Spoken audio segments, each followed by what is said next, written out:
Salut à tous, j'espère que vous allez bien. Aujourd'hui on va s'amuser un petit peu, on va faire des endives au jambon, revisiter un petit peu.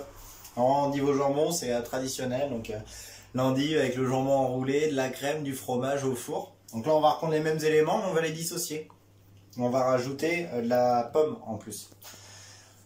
Du coup pour les ingrédients, vous aurez besoin de 2 endives, une endive par personne, un peu de ciboulette, une pomme, 2 tranches de jambon, une par personne. Du fromage râpé, donc moi là c'est les mentales que j'ai râpées. L'équivalent de 2 cuillères à soupe de graines, ce que vous voulez. Donc là c'est de la pistache et des amandes qui sont concassées, déjà torréfiées.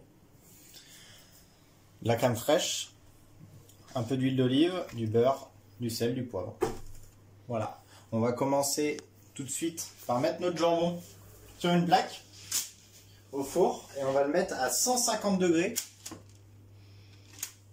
À 150 degrés pour venir le faire sécher. Pour après on fera une petite brunoise de jambon grillé, vous allez voir.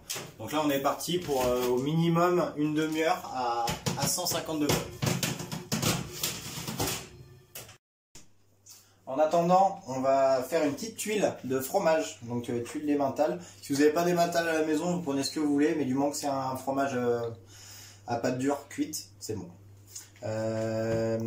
Du coup la poêle, là j'ai rien mis dedans. Je vais juste venir étaler un peu de fromage sur 2 mm. On va venir faire en fait une tuile, le faire fondre progressivement et après le faire colorer. Hop, parfait. Et là, j'ai allumé ma poêle. Pas très chaud, donc là moi ça monte jusqu'à 9, je vais le mettre à 5. Le principe c'est que le fromage fonde, ça fasse une plaque et qu'après il sèche et là ça va faire une tuile. On va commencer la préparation de nos endives. Donc en fait ce qu'on va faire, on va venir couper notre endive et venir mettre des tranches de pommes entre les feuilles. Ça s'appelle contiser. Normalement contiser c'est pour les volailles, c'est mettre des tranches de truffe entre la peau et la chair. Et là on va le faire pareil mais avec un légume, donc avec l'endive. Et on va remplacer la truffe par la pomme, ça va coûter un peu moins cher. On va pas se mentir.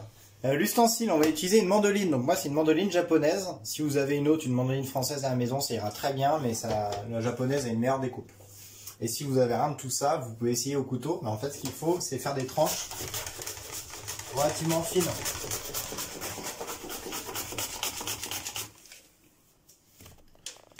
Je sais pas si vous voyez, on voit à travers. La lumière passe à travers. Hop, donc là on vient de couper nos pommes. On va venir couper notre endive en 2. Hop. Et là maintenant, moment un peu délicat, on va venir insérer des tranches de pommes en fait dans les rainures entre chaque feuille d'endive. En fait, ça va permettre à l'endive déjà de la sucrer un peu vu que c'est naturellement amer. Donc on va réduire l'amertume. Et ça va apporter un peu de sucre aussi pour la coloration. Et endive pomme, ça se marie très bien. Voilà, donc là j'ai mis à peu près 5 ou 6 tranches de pommes. On coupe ce qui dépasse parce que ça fait pas joli. Et là on va avoir notre endive qui est prête à cuire. Et là on répète l'opération pour toutes les endives. Vous voyez, notre fromage est fondu. Pour l'instant il est juste fondu, il est encore tout mou. Là je vais venir juste un peu poivrer dessus. Pas de sel hein, bien évidemment vu que c'est naturellement salé. Hop là, donc un peu de poivre. Et là on va continuer la cuisson jusqu'à temps que ça colore légèrement. Faut pas aller trop fort, hein. Faut vraiment que ça soit tout doucement pour qu'il y ait une évaporation de liquide et que ça devienne croustillant. Regardez, le fromage il commence à sécher, ça commence à faire une petite croûte. On va voir la coloration en dessous. On peut attendre un peu plus encore. Donc là, il faut faire très attention à ne pas la faire brûler et à la faire sécher partout. Là vous voyez, là elle est sèche et là elle est encore humide. Du coup, je vais la décaler pour terminer de sécher cette partie-là. Et là, ça commence à être pas mal. On va où ça en est. Ouais, il y a une belle coloration, c'est super.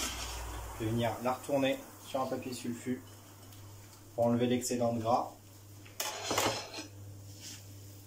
Vous voyez, c'est pas mal, hein. On va la faire refroidir, elle va devenir un peu plus, elle va devenir croustillante. Et là, ça ressemble vraiment au fromage qu'on peut retrouver sur un gratin. Et c'est croustillant. Après une demi-heure de cuisson, vous voyez, nos tranches de jambon, elles ont bien réduites, hein. Elles sont bien croustillantes. On va les laisser refroidir et après, on va les mixer, enfin on va les hacher grossièrement pour faire une poudre de jambon. Notre petite chips de jambon est prête. On va venir la hacher.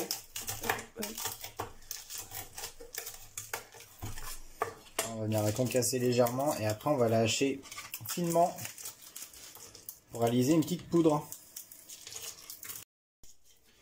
Je suis venu m'aider d'un petit mixeur pour mixer le jambon. Vous avez vu, au final ça n'avait pas grand chose, hein. Tac, on va le mettre dans un petit bol.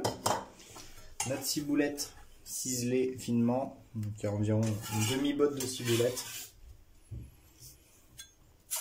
Hop là. Un peu de crème fraîche, l'équivalent une cuillère à soupe et demie. Une bonne cuillère à soupe et demie. Si vous avez de la très bonne crème fraîche, dans Disney ou la crème de braise, vous pouvez en mettre. Allez, un peu de sel, pas trop vu que le jambon est déjà salé. Du poivre. Pas mal de poivre pour venir réveiller tout ça. Nos fruits secs. Donc pistache et amandes. Et on va venir mélanger tout ça et ça va nous faire en fait une petite crème aux herbes assaisonnée au jambon. On va commencer à cuire nos petites endives. Donc là j'ai mis un fond d'huile d'olive, une petite noisette de beurre. On attend que ça fonde un petit peu, que ça devienne un peu moussant. Une poêle pas trop chaude, donc pas à fond. Là sur 9, là moi je suis à 7. Je vais mettre un peu de sel dans le fond de la casserole. Enfin de la poêle plutôt, pour aider à la coloration. Et là on va venir poser nos endives, tac, délicatement. Et là on va venir chercher vraiment une coloration de toute cette face là. Mais doucement, si on va trop vite, il y aura une belle coloration mais l'endive sera crue à l'intérieur. Donc là il faut y aller progressivement, que l'endive rentre son eau de cuisson progressivement et qu'elle réduise un petit peu en taille. Donc là pas trop chaud. Voilà, on va laisser 5 minutes, ça commence à colorer mais vraiment tout doucement.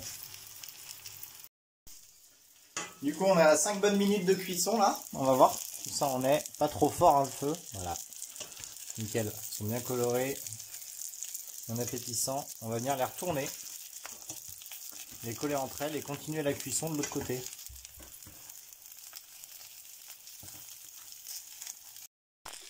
Là, je les ai bien calées bien droites. Maintenant, un petit couvercle, on va baisser le feu quasiment au minimum pour qu'il y ait vraiment une douce chaleur qui rentre dans les endives. Donc là, on va le laisser encore allez, 5 minutes. Nos endives sont bien cuites des deux côtés. Après 5 minutes de cuisson de l'autre face, on va venir dresser. On va venir reprendre notre petite crème fraîche. Crème fraîche, ciboulette, jambon, etc. On va venir le placer dans le fond de l'assiette. On va prendre une belle endive contisée à la pomme. Hop là. Je viens casser quelques morceaux de chips. Je vais venir rajouter juste au dernier moment un peu de piment pour envoyer du peps et pour colorer juste un peu le fond de l'assiette. Après vous pouvez rajouter quelques petites herbes pour que ça fasse un peu plus joli. Là vous avez une belle entrée autour de l'endive au jambon, donc on retrouve tous les éléments, le fromage, la crème, l'endive et le jambon. Voilà. Bon appétit à vous!